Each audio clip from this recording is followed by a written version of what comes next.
नमस्कार साथियों, हमारे बीच प्रोफेसर कुलविंदर सिंह अवेलेबल हैं और 20 साल तक इन्होंने दिल्ली यूनिवर्सिटी में अच्छे तरीके से स्टूडेंट्स को पढ़ाया है और आज अपने काफ़ी अच्छे तरीके से इंस्टीट्यूट चला रहे हैं। एक नई सीरीज़ लेके हम आपके सामने आए हैं। तो सर, आपके सामने हम पूछना चाहते हैं दर्शकों के लिए कि कंप्लीट फाइनेंशियल प्लानिंग क्या है, उसके बारे में बताएं। नमस्कार साथियों। सबसे पहले तो अनिल जी, आपका बहुत बहुत धन्यवाद। आपने इस नई सीरीज़ के लिए बात की तो हमने शुरू की और इसमें आपका बहुत बड़ा योगदान रहेगा। इससे लोगों को फ़ायदा होगा, इसलिए क्योंकि आप कैमरे के पीछे रह कर के बहुत सारा काम कर रहे हैं। आपका बहुत बहुत धन्यवाद। सर, सबसे पहले आपने जो पूछा कंप्लीट फाइनेंशियल प्लानिंग, ये 3 अक्षरों से बना है। कंप्लीट पूरा, संपूर्ण, फाइनेंशियल कंप्लीट, फाइनेंशियल फाइनेंसिस के जितने भी टूल्स हैं वो सारे, फाइनेंशियल प्लानिंग, उनकी एक अच्छे से प्लानिंग करना, पूरी तरीके से उसको प्लान आउट करना, ये एक मोस्ट इम्पॉर्टेंट पार्ट है। इसको आप अगर समझना चाहें तो एक हाथ को समझिए। हाथ में ये अंगूठा है ना, ये आपका सबसे इम्पॉर्टेंट पार्ट है। जितनी भी गवर्नमेंट की स्कीम्स हैं, चाहे वो सुकन्या समृद्धि है या पीपीएफ है, पीएफ है या पोस्ट ऑफिस की अनेकों स्कीम है, किसान विकास पत्र आया करते थे, बाद में और भी कई चीज़ें हैं जो बैंकों से, पीएलआई, ये सारी चीज़ें इससे रिलेटेड है। तो ये हो गया पहला।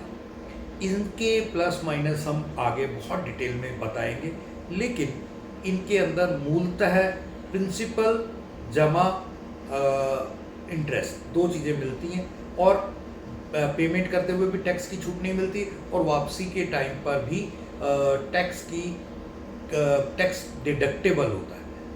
सॉरी, पेमेंट करते वक्त तो टैक्स की छूट मिलती है, लेकिन वापसी पे टैक्स पेएबल होता है।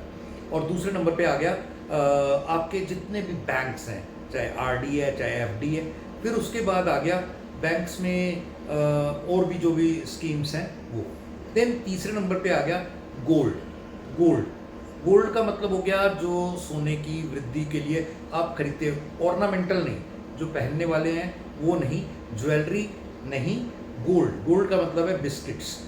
वो आप चाहे कॉइन्स में लें या बिस्किट्स में लें, ताकि वो उसको रीसेल कर सकें जब भी ज़रूरत पड़े। देन इसको रखने के लिए सबसे बड़ी दिक्कत रहती है कि इसको आपको कहीं ना कहीं लॉकर्स में रखना पड़ता है और इसके जितनी इसकी ग्रोथ होती है उसमें लॉकर्स का फंड अगर काट लो तो इसका जो मुनाफा है वो 0 पे हो गया। ना खरीदते वक्त इसकी टैक्स की रिबेट है, ना बेचते वक्त इसकी टैक्स की कोई छूट मिलती है।